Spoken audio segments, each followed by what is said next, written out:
You are listening to the cycling podcast at the Giro d'Italia in association with Rafa.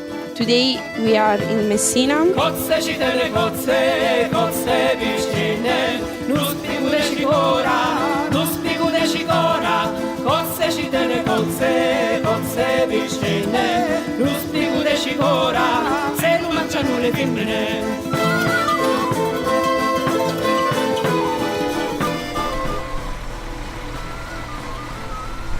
I'll turn the engine off, Daniel.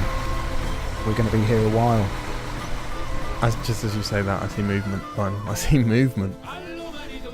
Well, let's hope so. We've been here ages already. Oh, movement. Here we go.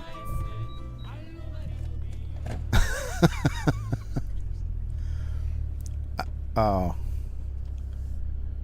Daniel, we've moved 12 feet. Yeah, the length of a birdie putt, of a makeable birdie putt.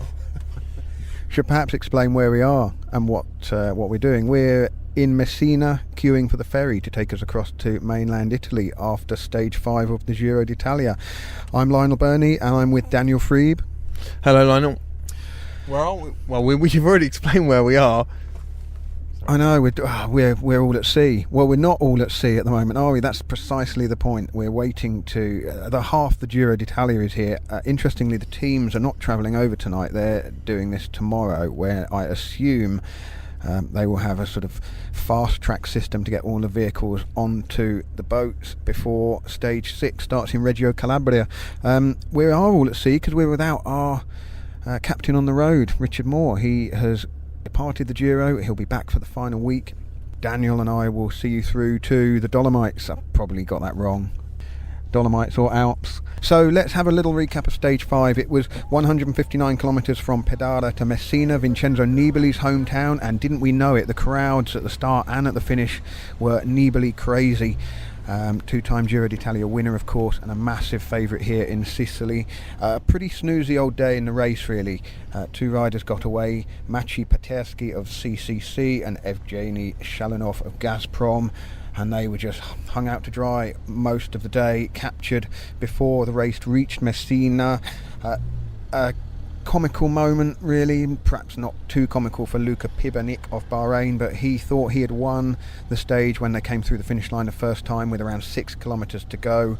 One of those embarrassing mistakes that will probably haunt him at least tonight and possibly tomorrow. But Pibernik not the stage winner.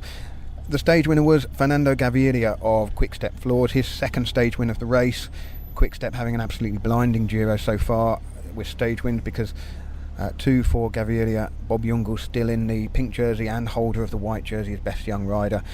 Gaviria won ahead of Jakub Mareczko of Willia. Sam Bennett of Ireland and Bora was third, Andre Greipel fourth. Gaviria now has the Ciclamino jersey. Jan Palanch is in blue. But it was a pretty quiet day, wasn't it, Daniel? Not an awful lot happened out on the road. No, not too much. And the Grand Tour organisers have increasingly over the last few years tried to insert as many spectacular stages or as many spectacular routes in the first week as possible, because they're mindful that more and more we get these kind of stages where they're flat stages, they're going to end in bunch sprints, everyone knows it, and the format is exactly the same. An innocuous break goes down the road, the peloton knows exactly how fast to ride and exactly where the break is going to be caught. And it's pretty mundane fare. It's actually something I spoke to the Giro organiser Mauro Vegni about in the spring, and he has had several conversations, I know, with Christian Prudhomme about it. So you're going to hear a clip now from Mauro Vegni, taken from the cycling podcast Italiano that we released a few days ago. Oramai la gente cosa fa? Accende il televisore all'ultimo, magari lo tiene. Nowadays, what do people do? They turn on their TV at the last minute, or they keep it on all day and don't watch the race. We see viewing figures that very often are misleading. You only have to have your TV on and they count you as a viewer.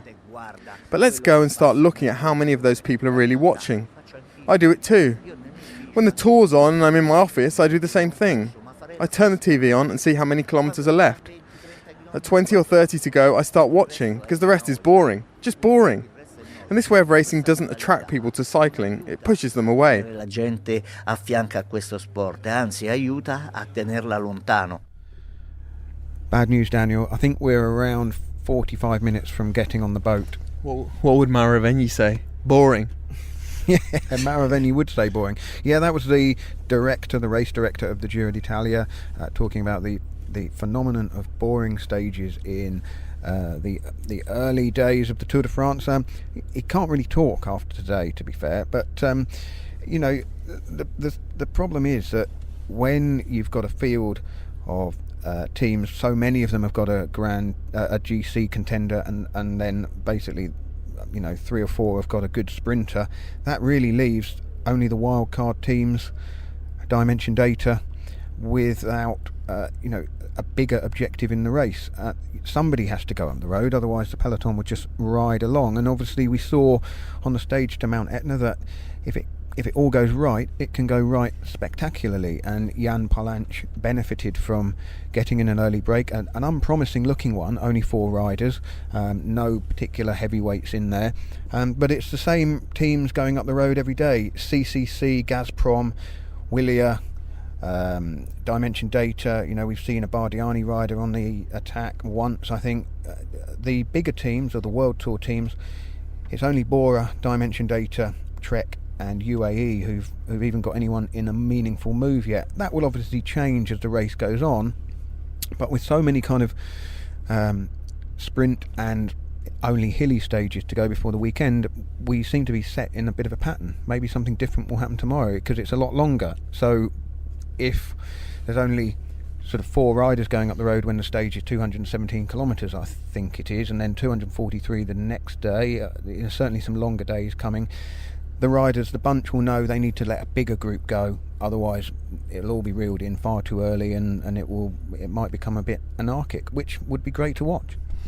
Yeah, and I think the reason that so few, well, you read out the list of teams that have contributed riders in breakaway so far, and I think it's quite a short list at the moment, mainly because there are so many teams with general classification contenders here, maybe as many as 11 or 12, and the majority of those teams is taken up by support riders, domestiques for the general classification riders, and they certainly can't waste too much energy, or any energy really, in the first 10 days. I mean, we will see a lot more teams, a lot more active once their general classification riders have basically fallen out of contention, and that hasn't really happened yet. We saw Rohan Dennis abandon yesterday, but he's the first one really to bite the dust, and everyone is still in the race, I suppose, from that point of view.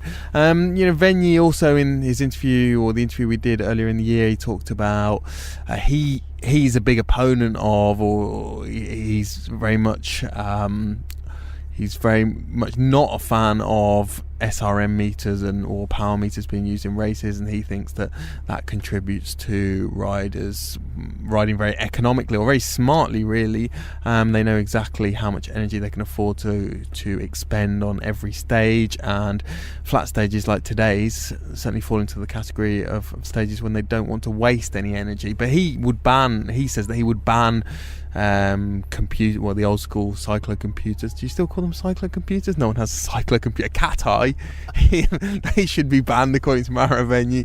I think heart rate monitors as well. I remember this debate way back in the 90s, that heart rate monitors were ruining racing, and now we've heard the same thing about power meters. But you know, there are other things that perhaps need to be looked at. I mean, this year we're going to see Tour de France stages televised in full. Now that could either make things better because it could incentivise the early breaks, and it could mean more teams are keen to, well, basically get their logo and get their riders in front of the screen early on in stages, and it could be more aggressive early on in races. But on the other hand, it could also be a pretty poor advert for cycling if we get a lot of stages like the one we had today. And I think that's another reason why Vegni himself is not a big fan of this idea of televising the whole stage, and he's very sceptical about what the Tour de France is going to do this year. Well, talking of getting the team's logo on the television, I wondered when Luka Pibernik went too early or well, in his mind, he went at exactly the right time and he pulled off a fantastic victory. And for a few seconds, he would have thought, wow, I've done it, I've won a stage of the Giro. That was easy, why didn't anyone come after me? Obviously, he went early, presumably unaware that there was this 6-kilometre loop round Messina, and that it would be the second time through the finish line would be the end of the stage. Now, the cynic in me, and I mean, I'm not going to cast any aspersions on, you're already wincing at this, hand over the face at what I'm going to say, I think you've anticipated, but Pibernik, I'm not saying in this case that he launched a cynical early bid, put his arms up in the air early, because he generates a story, doesn't he? He's all over social media this evening. Maybe, Lionel, if you're going to do it, at least make sure that you've got an ancient Roman monument in the background, like Pippo Pozzato did in Roma Maxima a few years ago. He really did it in style, and that image, that photograph, will live on in the annals of professional cycling. Whereas Pibernik's today, I think, less so.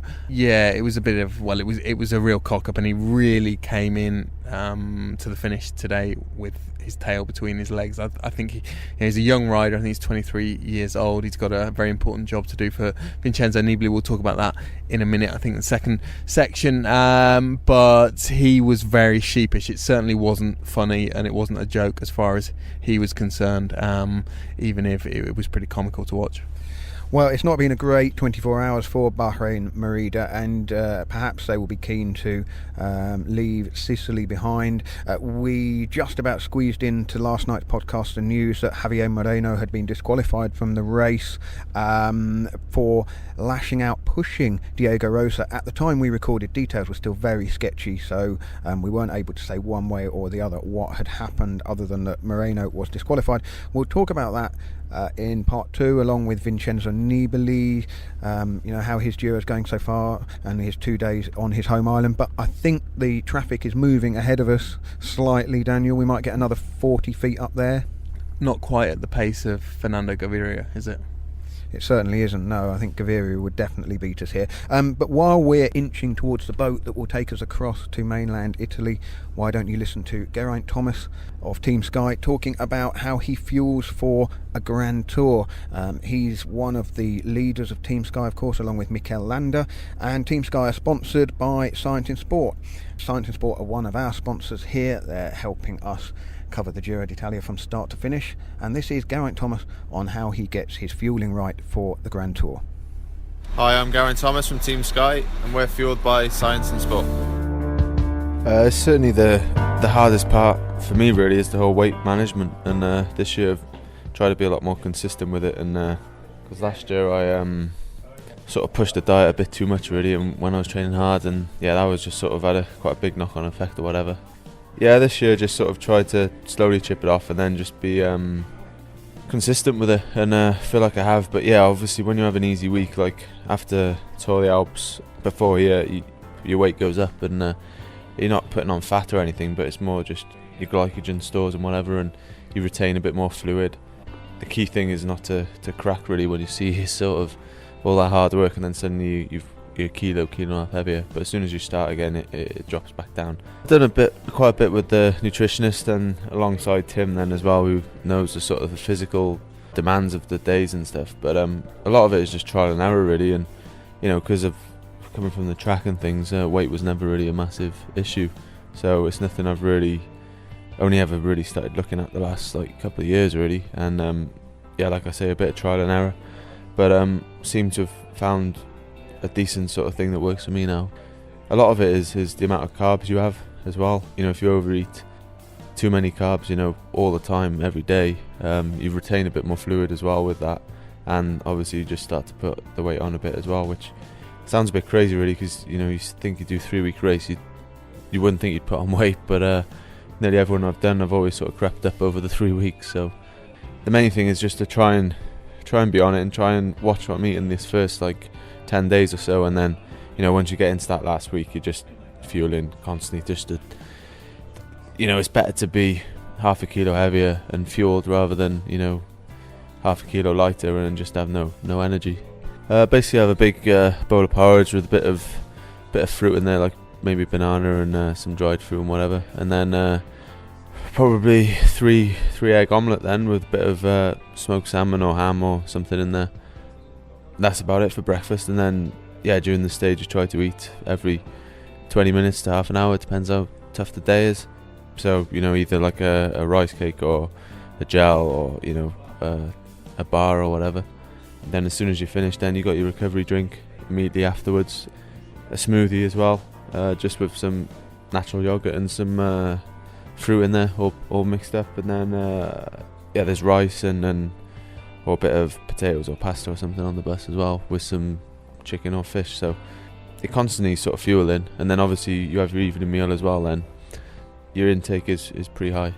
In 2015 tour, when I'm a bad day, like 2 or 3 days before Paris, stage 19, I was a kilo and a half lighter than I was the previous day. So at that point I kind of knew, like, I'd under-fueled the day before, and I think it just, the race itself had taken its toll, but then also just not refueling properly as well for sure didn't help. If you start the day already empty, you're just limiting your losses really. You can't really get enough in to sort of use it, if that makes any sense. It's like, if you're on the bike and you're thirsty, it means you haven't drunk enough and you're too late already. And the same thing with when you're hungry and stuff, I guess. And for me, it's certainly the biggest challenge when it's come to trying to go for stage races. Like, week races is not as much of an issue because it's kind of, it's only a week. But in a Grand Tour, it's obviously 3 times as long, and it all just builds up over time. From 2015, I certainly learned in the race sort of fueling was key, and then last year before the race as well, and getting down to that race weight. So each year I'm learning all the time, and hopefully I can learn from that. But it's hard when you're in that moment. You're always you're trying to push it and you're trying to get the best you can, and sometimes you just take the odd risk, which at the time you think, I'll be alright, it'll be worth it, but it can come and bite you on the arse. So it's tough going at times. The Cycling Podcast is supported by Science in Sport. Science in Sport. Fueled by science. Thank you to Science in Sport for sponsoring the Cycling Podcast all year and enabling us to cover the Grand Tours. If you want to get 20% off all products at scienceinsport.com, you can do so by entering the code CPOD20, CPOD20. 20% off everything. Doesn't work in conjunction with any other offers though. Daniel, we've moved perhaps another 8 or 9 metres. It's a bit long, isn't it? Getting long. It is. I mean, what I don't get is it's only 3 kilometres of water between here and the mainland of Italy. There's a bridge that joins Denmark and Sweden, 2 separate countries. It goes on for miles. Why can't they just build a bridge? We could be just driving across. Well, Lionel, it's funny you should say that. Okay, I am Giuseppe Girolamo, a journalist, cycling journalist from Messina. Cioè, nel senso, è un progetto che risale a circa 30 anni fa. Molti dicevano For 30 years, we Messinesi and the Calabresi on the mainland have been wondering why we have to take this boat. The story of the bridge that never was, never has been between Messina and the mainland is pretty contentious and complicated. Why has it never happened? Because fundamentally, no Italian government has ever really wanted it. None of them in the 30 years since it was first announced that it would be built. 10 years ago, it seemed as though it was finally happening under Berlusconi, but they erected 1 pillar and that was as far as they got. Then everyone just forgot about it again. There were lots of reasons, from politics to the mafia, because it seems that the company that had the contract had a lot of ties with the mafia. The currents in the water have also given the engineers a lot of headaches. The Tyrrhenian and the Ionian seas meet in the Strait of Messina, and apparently the currents are very strong there. Some engineers have said that any bridge would simply collapse. So as you can see, the question of the Messina Bridge is a big puzzle for us in the city, for the Calabresi, for Italy, and for the whole world. I messinesi, per i calabresi, per gli italiani, ma per il mondo intero risulta essere un mistero purtroppo ancora senza soluzione. I should have known, Daniel, that the mafia would be involved somewhere, and Italian shambolic politics would be involved somewhere else. Sounds like there's not a lot of will. Sicily quite happy to be separated from the mainland. I wonder whether that's the case.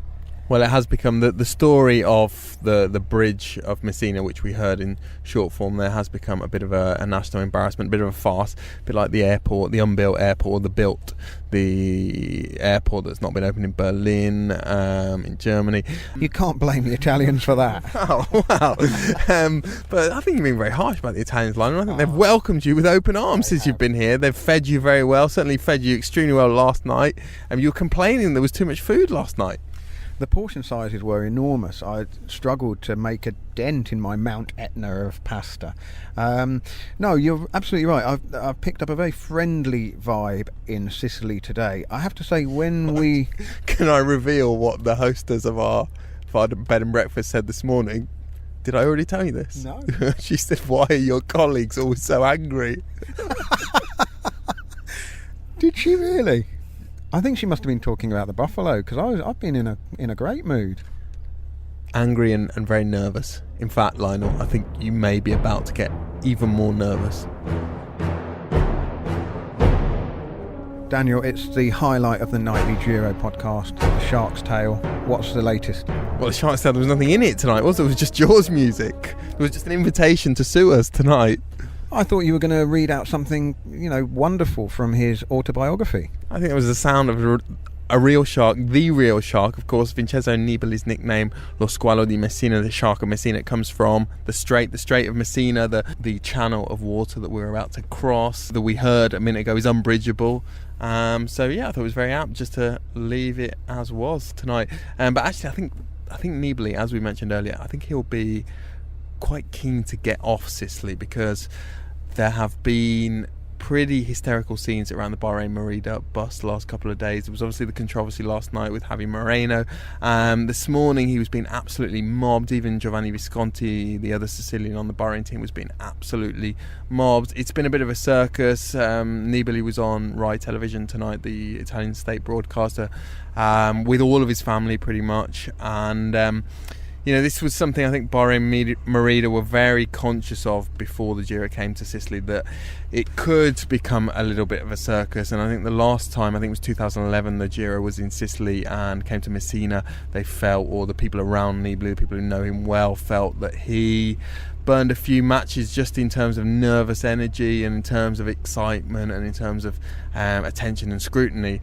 On that occasion, that was something that they really wanted to avoid. And with Moreno gone, that's an extra burden on that team. Another burden on that team is the fact that Manuele Boaro, one of Vincenzo Nibali's remaining teammates, he's still in the race, is continually being mistaken for Franco Pellizotti. And I almost felt slightly sorry for Manuele Boaro, because he approached the bus tonight and to a huge cacophonous chorus of Franco. Oh dear, yeah, that must be slightly embarrassing. Talking of embarrassing, the rider Pibernik, who his arms up in error at the finish today, that was embarrassing. But overnight, the news of Javi Moreno's disqualification from the race, that's beyond embarrassing, isn't it? I mean, I think, as I said earlier in the episode last night, we didn't really have the full picture.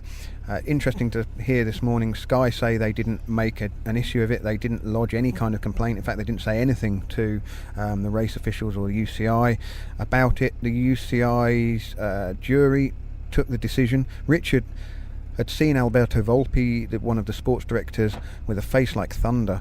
So presumably they had been informed fairly shortly after the stage yesterday that Moreno was out.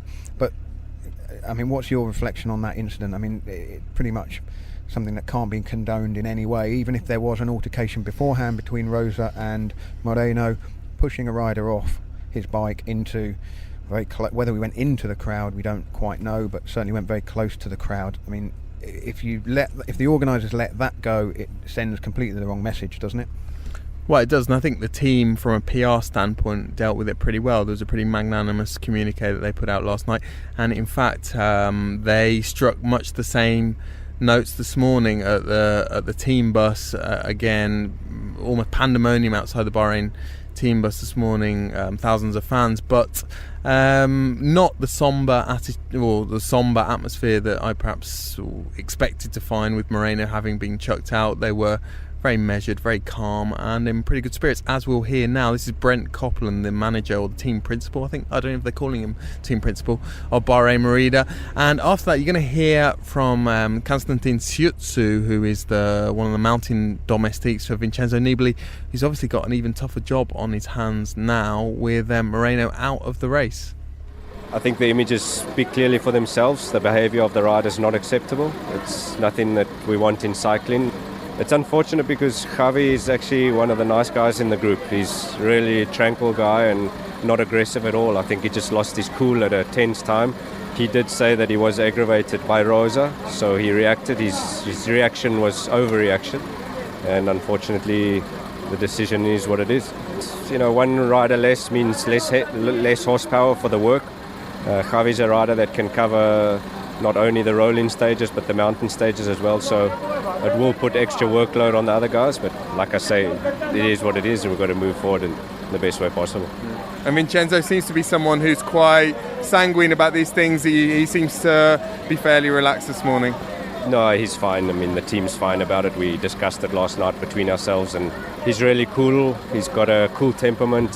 His morale is high, and he's feeling good, so like I say, it is what it is. Can't dwell on it.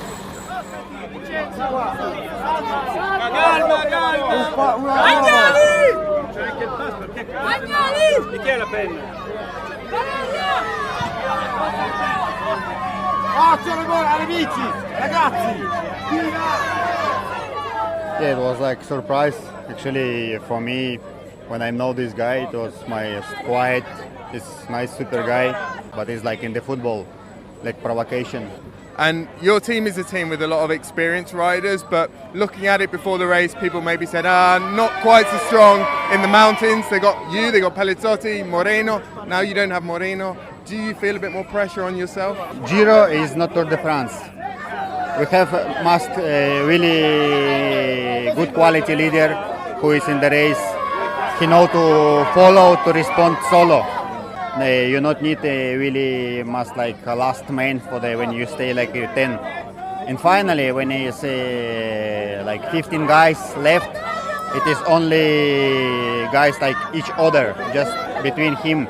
And before, normally we have somebody always. And Konstantin, how different is it working for Nibali or being on this team as opposed to being on Sky, which we think Sky is being very mechanical, and this Vincenzo's more of an artist? Is that right? Yeah, this exactly like this. It's like more power, more mathematics, but in this team, because he like more about feeling, about him feeling, about like what he feel in the race. He not look power, he just look sensation, hard, and he saw like what is situation in the race, what we do. It's more like relaxing and like this. More improvisation. Yes. Interesting point from Siutsu there, particularly as he's been part of very powerful Sky teams in the past, where a number of riders in black jerseys have been at the front of the peloton. I'm thinking particularly of successive Tour de France's where Bradley Wiggins, Chris Froome have won. But when you think about it, he's right what he says there, because there's only really ever one, maybe two teams that have any sorts of numbers in the final kilometres of the mountain stages approaching perhaps the final climb. It's not like the next tier of teams are going to be there mob-handed. I suppose it's just about having some help, support in the first 2/3 of those stages, isn't it? Yeah, and I think this is something we spoke about last year, that very often when teams have strength in numbers, all those extra riders, those additional riders, the only purpose that they serve is to actually draw the race and bring the race into a situation of hand-to-hand, mano-a-mano combat, and they actually create situations where it does become one-on-one battle, and the numerical advantage that they previously had in the stage is actually gone, and it just comes down to who's the strongest rider. they might not pay for Moreno's absence or other teams' superiority, but they also might, because you do have to ride your luck a little bit more when you're isolated. If you have problems, if you have punctures, if you have delays. We saw Philip Dijkman yesterday give Mikel Landa a wheel, and if a situation like that occurs at a decisive point in a stage, then you're in big trouble if you don't have a teammate. So it's going to be interesting.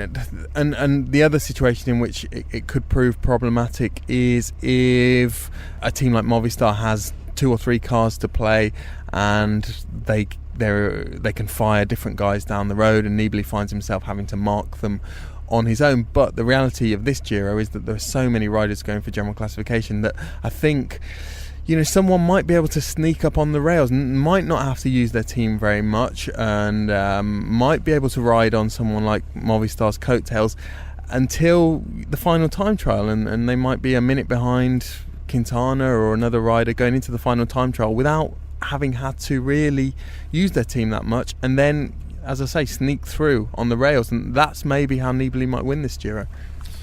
Talking of sneaking through on the rails, Daniel, I can see the jaws of the ferry just in front of us. Oh, sorry, yeah, don't make... God, it's on my mind now. We're going to get across here, okay, aren't we? There's no sharks in this water. Nibali will be tucked up in bed by now. It's nearly 9 o'clock. So I reckon if we're lucky, we might get on this ferry. Otherwise, it's another half an hour wait, isn't it?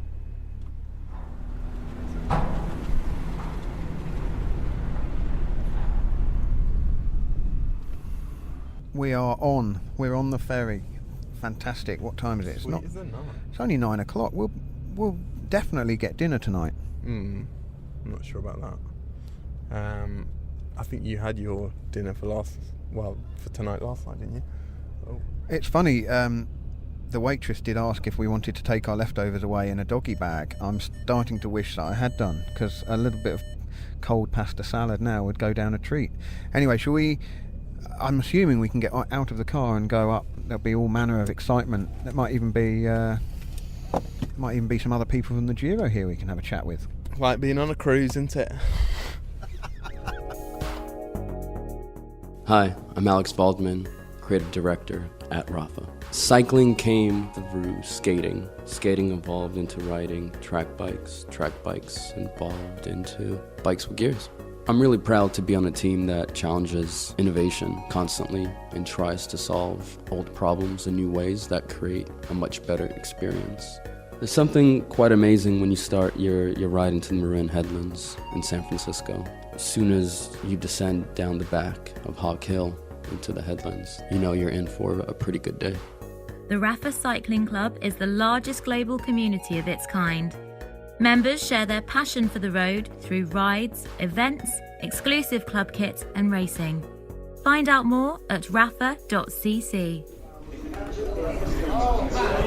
Well, as you can probably hear, we are on the boat making our way across to Italy from Sicily now. You just heard from our title sponsors, Rafa. Thank you very much to Rafa for sponsoring us throughout the year. I can mention that if you're in one of the cities that is home to a Rafa clubhouse, you can go and watch the Giro d'Italia on the big screen there, have a coffee. We also did a special podcast for members of the Rafa Cycle Club. That should be available now. It features an interview Richard did with Bob Jungels, the current leader of the Giro d'Italia. And we talked a little bit about Jungels and Luxembourg's cycling and Luxembourg's relationship with the Giro. So if you're a member of the Rafa Cycle Club, you can listen to that. But Daniel, the relief is palpable that we're on the boat. It's not been the best organised thing ever, but I would take this over sitting on Alpe d'Huez for 2 3/4 hours, as has happened to me before, trying to get off the mountain after a tour stage. Yeah, but we've got to run the shark gauntlet now. 3 kilometres, there could be the 3 longest kilometres of your life, Lionel. Well, the 6 longest kilometres of Pibernik's life were early on this afternoon.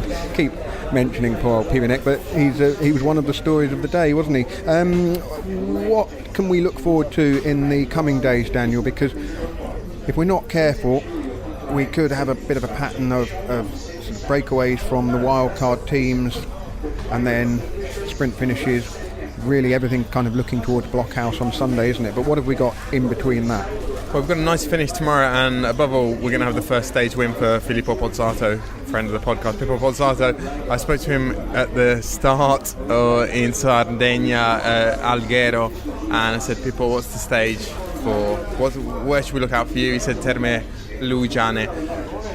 Uphill finish, a couple of kilometres that rise in the finale. I think it was the last time the Giro went there, or certainly when it did go there in 1995, Maurizio Fondriest was the winner. But in all seriousness, because we could never seriously predict a Pozzato victory, although I think he could do all right tomorrow. I think we'll see some general classification action tomorrow.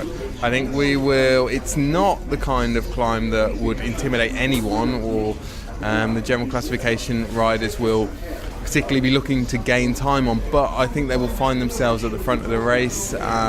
We see this in the Giro on a fairly regular basis. There's nothing really to lose by having a dig or being close to the front in the finale. So I think maybe someone like Rui Costa, maybe someone like Steven Kruijswijk even, who is a rider who likes being at the front of the peloton and trying to stay out of trouble. He hasn't managed it too well in the last couple of weeks.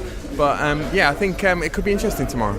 Rui Costa's a good shout because he lost some time at Mount Etna, so won't be at watch perhaps quite as keenly as everybody else. But of course, with time bonuses of 10, 6 and 4 seconds on the line, and with everybody to speak of in the race tied on time, 10 seconds back from Bob Jungels, we could have a tie on time at the finish tomorrow. So that's something to look forward to. And then the finish at Alberobello, that's a straight out sprint finish, is it?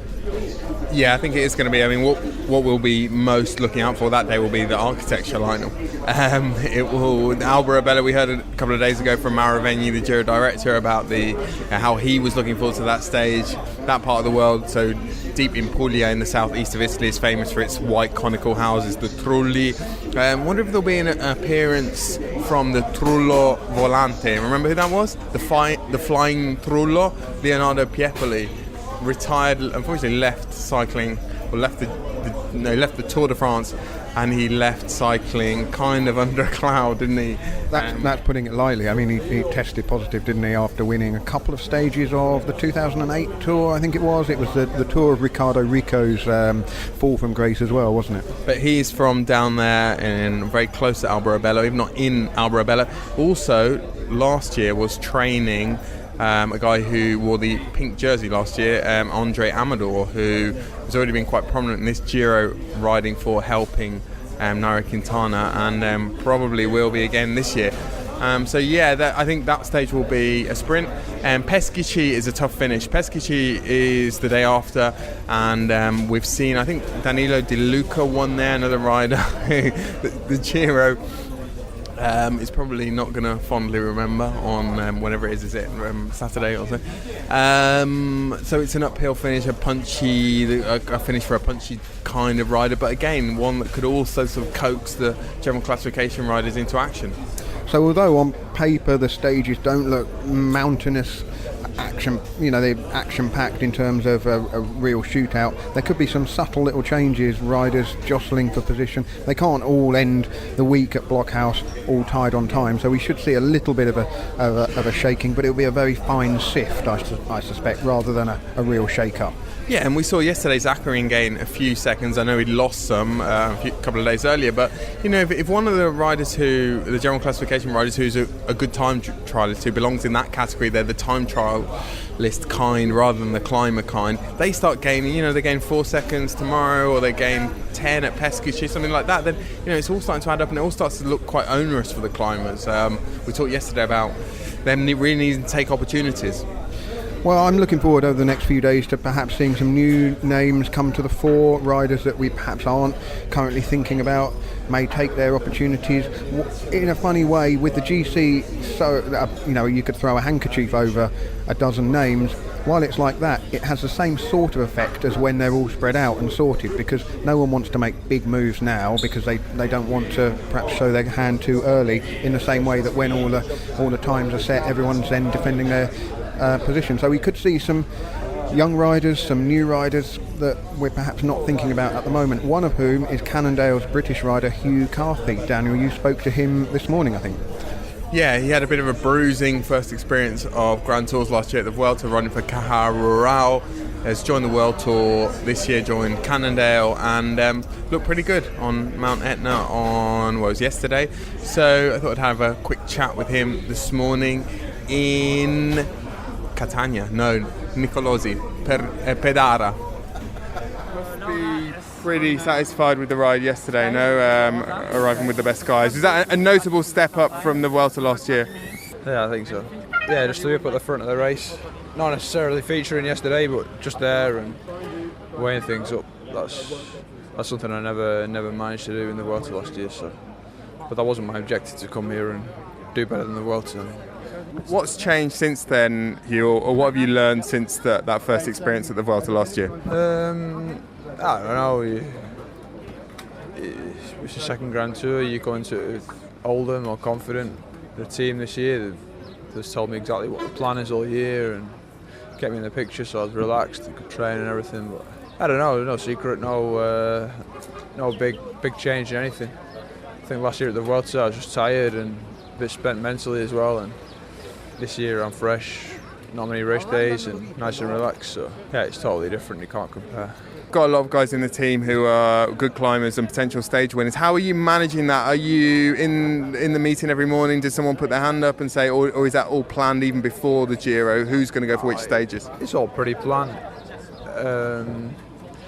We know we've got formal. It's trying, for the GC. So yesterday for me, I wanted to test myself, stay up there as long as possible. But in the back of my mind, if Formula had a problem, I'd be there with my bike or wheel or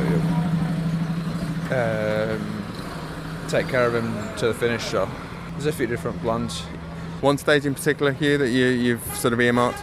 No, there's a few stages that we can go at. The climbers. There's quite a few dangerous days yet to come before we get to those mountains. So days like today, and you don't want to risk a silly crash. Or I've already lost time by saving energy, not getting involved in any crashes or anything. So I've got nothing to lose anymore. But I think the objective now, the next kind of intermediate stage, is just get through them, not lose time, and arrive in the mountains as fresh as possible. Well, Hugh Carthy there, you're right, Daniel. Impressive that he was in such fine company at Mount Etna. We kind of know that he can climb with the best, but like you say, the Vuelta was a pretty scarring experience for him last year, and a bit of a clean slate for him this. Yeah, and I think he's someone who is going to come to the fore late in the race, and he talked there about needing to survive really these first 2 weeks because he's not an explosive climber. He's a gangly diesel sort of a climber who is going to thrive on the really, really hard stages rather than the more explosive ones we're going to get in the next few days. Well, I think that's just about it from us, from the water in between Sicily and Reggio Calabria. The next 4 days I'm looking forward to seeing some really charming cycling. If you spot any charming cycling, you might want to nominate somebody for our Pedala de Charme award. We have new t-shirts from Rafa, very stylish they are too, and we will be presenting one to the winning rider. What we're going to do is draw up a shortlist tomorrow, that's after Thursday's stage, and then we'll have a vote on Twitter, 24-hour vote on Twitter, where you can vote for one of the 4 on the shortlist, and then we will present the t-shirt to the winning rider over the weekend. So all we need you to do is nominate a rider from the first week of the Giro, anything you've seen that fits the category of the Pedala de Charme. Nominate either by emailing us at contact@thecyclingpodcast.com or give us a message on Facebook or on Twitter @cycling_podcast. So any Pedala de Charme nominations, we will welcome them. Well, Daniel, I think that's it. We'll recharge our batteries overnight and be ready to go again tomorrow. We're on the boat, we're sailing, we've got the mainland in our sights. Reggio Calabria, not the most salubrious part of Italy, but I'm psyched. We don't seem to be moving very fast, I have to say. Are we even moving? I don't think we are. But we'll get there, hopefully, before midnight. Thank you very much, Daniel. Thank you, Lionel.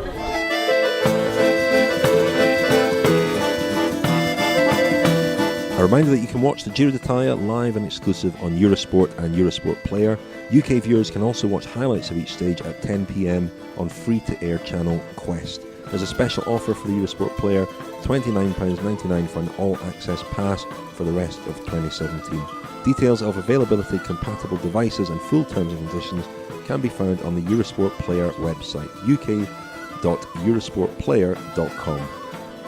You've been listening to the Cycling Podcast in association with Rafa. Thanks to them and thanks to our other sponsors, Science and Sport and Maserati, and to All Press Espresso for supporting our morning show, Kilometre Zero. The music in this episode is by Amara Terra. Thanks to them. Thanks to those who help keep us on the road, in particular David Luxon, Jonathan Rowe, Nick Christian and Simon Gill. And thanks to John Mooney who produced this episode.